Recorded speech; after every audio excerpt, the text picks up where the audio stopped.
4th of July, 1838, as nature releases large droplets of water saturating a portion of land that is only 1 day removed from being known as Wisconsin. The 4th day of the 7th month is historically reserved as a day of celebration. On this day, in the year of 1838, the ritual of celebrating remains, but for a new historical reason. Gray skies block the rays of the sun from reaching the land, yet joy remains as history is made. Much the same as a large piece of birthday cake being sliced out of the land of Wisconsin, the territory of Iowa is born.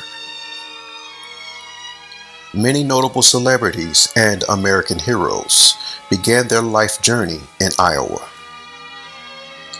American soldier Buffalo Bill, lawman Wyatt and Morgan Earp, the father of radio Lee DeForest, evangelist Billy Sunday, the 31st U.S. President Herbert Hoover, the 33rd U.S. Vice President Henry Wallace, the inventor of neoprene and nylon Wallace Crothers, actor John Wayne, the first Superman George Reeves, comedian and television host Johnny Carson, jazz singer Al Jarreau. Even Harry Potter, or actor Elijah Wood, is from Iowa.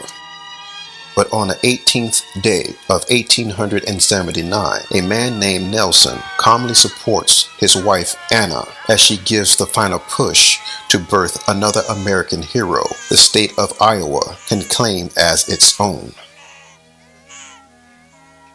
With wide eyes and grinning smiles, two sisters, 3-year-old Annie and 4-year-old Jenny, welcome their little brother to the world.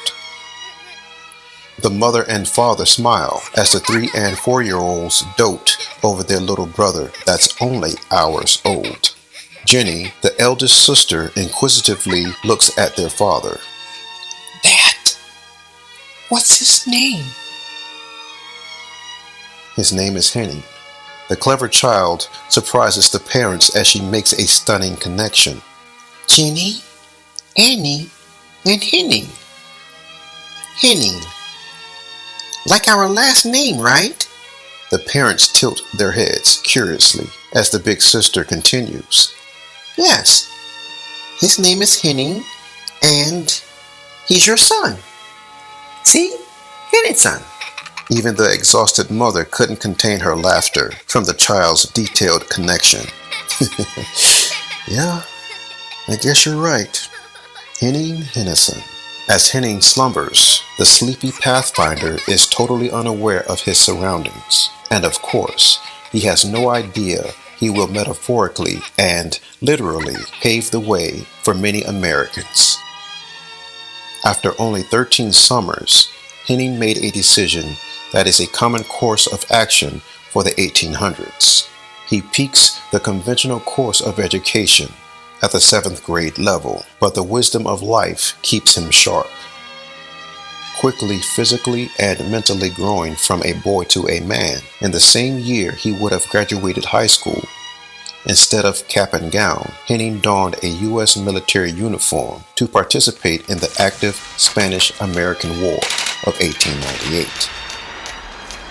After honoring his unit, the infantry of Iowa, and finalizing a tour of duty, Henning decided completing his education on a higher level wouldn't be a bad idea. But the war for this veteran continues. Applying to his birth state college of Iowa, the very state he went to war for, he was denied even after several attempts to be granted entry due to his limited education.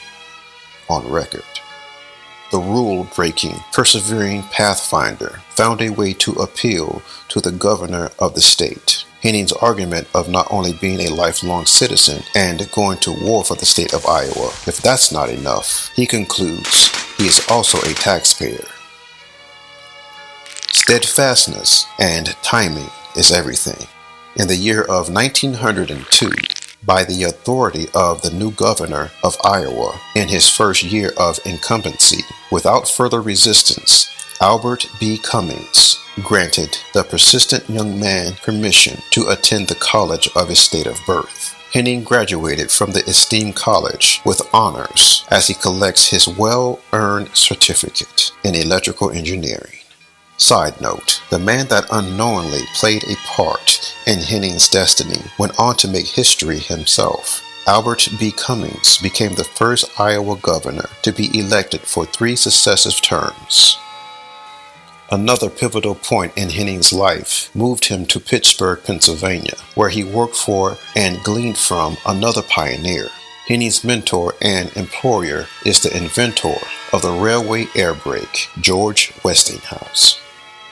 Wisdom from wise men wasn't the only thing gained in Henning's new environment of Pennsylvania. A rose was also planted in Pittsburgh for the young pathfinder to find and care for and keep as his own. Meeting and marrying Rose Filson, the two quickly became outnumbered by their 3 children, Helen, Marjorie, and Donald. During the time Rose carried life in her womb and gave birth to children, Henning carried his baby in his mind. Giving birth to his imagination in 1917, Henningsen Engineering was born. After 33 years of nurturing and growth, Henning partnered with metaphorical midwives on the same trajectory of success. The trio invested time, care, and massive expansion into what is now known as Henningsen, Durham, and Richardson. By breaking the rules, by perseverance, by partnering with like-minded pioneers, thousands of people are employed. Other businesses have state-of-the-art facilities to function in. Power is generated for communities. Motorists have safe pathways to travel, and gaps are bridged, connecting us all around the world.